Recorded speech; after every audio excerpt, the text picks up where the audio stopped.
quorum call be lifted. Without objection. Mr. President, this week is National Police Week, which is a time set aside to honor the service of our nation's law enforcement officers, to show appreciation for the sacrifices they make to keep our communities safe, and to pay tribute to those who have made the ultimate sacrifice in the line of duty. Being a police officer is no easy task, Mr. President. An ordinary day for the men and women in blue takes extraordinary character. It takes courage to run toward danger, to take on the unknown. But if you ask a police officer, he or she will usually say it's just part of the job. That job, Mr. President, is a vital one. And I'm profoundly grateful to the brave Americans who step up to protect and serve in my state of South Dakota, in Washington, D.C., where the U.S. Capitol Police work to keep us, our staff, and our constituents safe, and around the country. Mr. President, there's no denying that law enforcement is a dangerous job. Police officers face threats and confront suffering on a daily basis, and many officers bear the visible and invisible wounds of their job. Some officers make the ultimate sacrifice, laying down their lives to protect their fellow citizens. This year's National Police Week resolution honors the memory of the 443 law enforcement officers who were killed in the line of duty last year, as well as the 32 lost to date this year.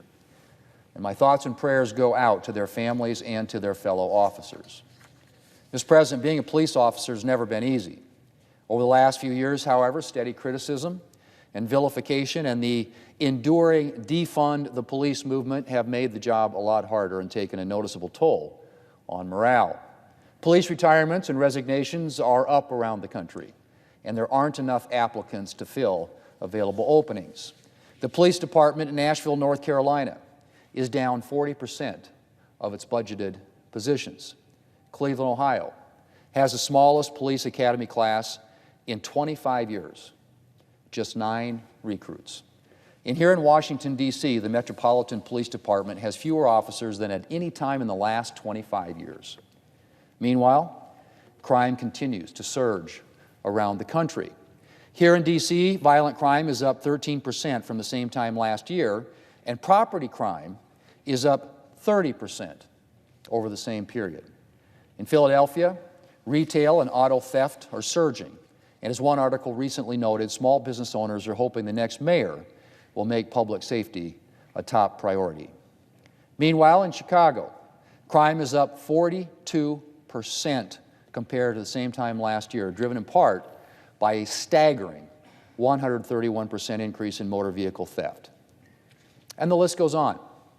And surging crime is almost unquestionably being aggravated by the rise of big city prosecutors who seem uninterested in actually prosecuting crimes.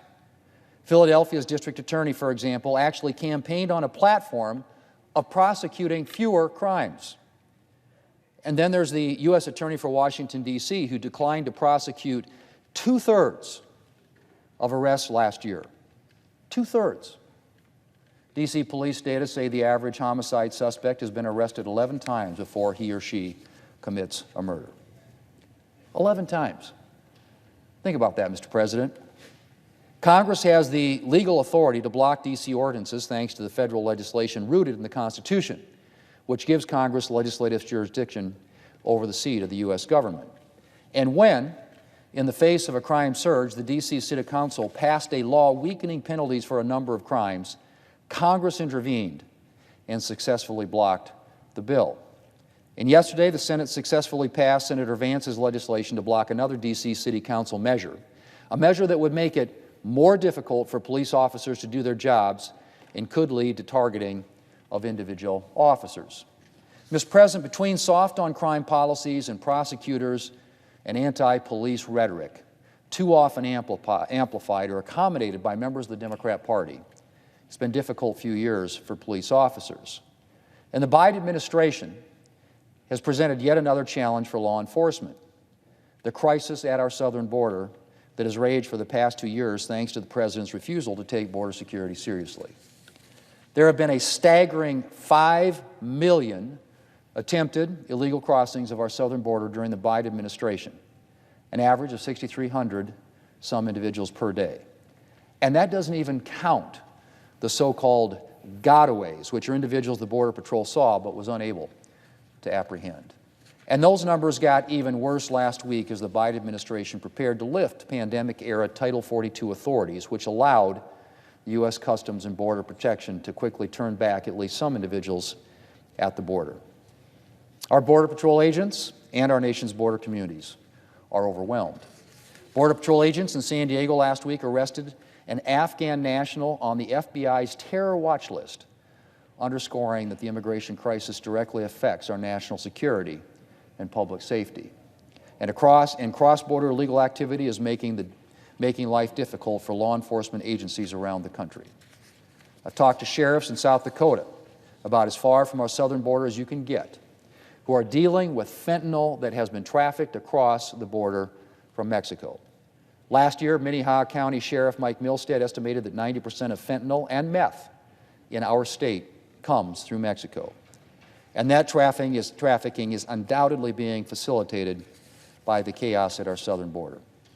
Mr. President, despite the many challenges they face, particularly over the past few years, law enforcement officials and officers continue working around the clock to keep our communities and our country safe. This week and every week, we need to honor their service and remember their sacrifices. And this week and every week, we need to do the work of ensuring that our laws and policies support our nation's law enforcement officers and their jobs, that our men and women in blue have the tools and resources they need to enforce the law, and that misguided policies don't endanger our officers and stand in the way of public safety. Mr. President, I yield the floor.